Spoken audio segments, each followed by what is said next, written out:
সুপ্রিয় দর্শক, টাইম বাংলা চ্যানেলে আপনাকে স্বাগত। দেশ থেকে আন্তর্জাতিক প্রতিটি খবর সবার আগে সবার কাছে। পশ্চিমবঙ্গের শিক্ষকদের জন্য নয়া নির্দেশিকা জারি অর্থ দপ্তরের। বদলে গেল নিয়ম, লাভ হবে না ক্ষতি হবে শিক্ষকদের। রাজ্যের শিক্ষক শিক্ষাকর্মীদের জন্য নয়া নিয়ম। এবার জেনারেল প্রভিডেন্ট ফান্ড অর্থাৎ জিপিএফ বছরের সঞ্চয়ের ক্ষেত্রে ঊর্ধ্বসীমা বেঁধে দিল অর্থ দপ্তর। সম্প্রতি এক নির্দেশিকা জারি করেছে রাজ্য সরকার। সেখানে জেনারেল প্রভিডেন্ট ফান্ড জিপিএফ নিয়ে বলা হয়েছে। কি বলা হয়েছে অর্থ দপ্তরের এই নির্দেশিকা, চলুন জেনে দেওয়া যাক।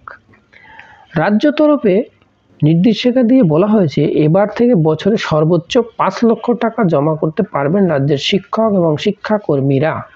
জানিয়ে রাখি, এতদিন কেউ চাইলে নিজের মূল বেতনের সমপরিমাণ অর্থ জমা করতে পারতেন জেনারেল প্রভিডেন্ট ফান্ডে। তবে এবার থেকে শিক্ষকদের জন্য বাৎসরিক সঞ্চয়ের ক্ষেত্রে ঊর্ধ্বসীমা নির্ধারণ করে দিল অর্থ দপ্তর। চলতি বছর থেকেই এই নিয়ম কার্যকর হতে চলেছে।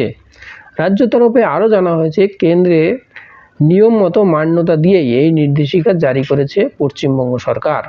এরই সাথে অর্থ দপ্তরে দেওয়া এই বিজ্ঞপ্তিতে বলা হয়েছে, ইতিমধ্যেই যাদের জিপিএফে ৫ লক্ষ টাকার বেশি অর্থ জমা পড়েছে, তাদের সঞ্চয়ের জন্য মাসিক যে অর্থ কাটা হয় তা এবার থেকে যাতে না নেওয়া হয়।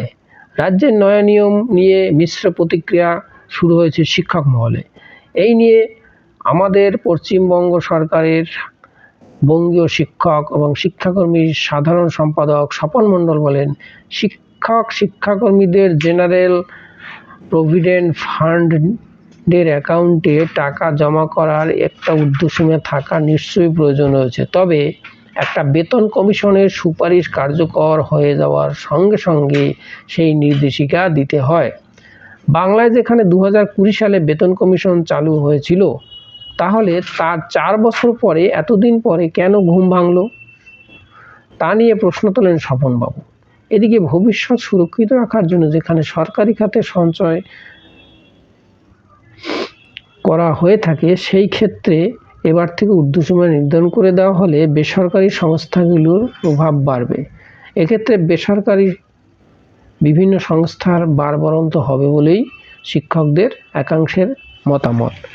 দর্শক, এই গুরুত্বপূর্ণ ভিডিওটা দেখার জন্য আপনাকে ধন্যবাদ। দর্শক, এই বিষয়ে আপনার মতামত কমেন্ট বক্সে লিখে জানান।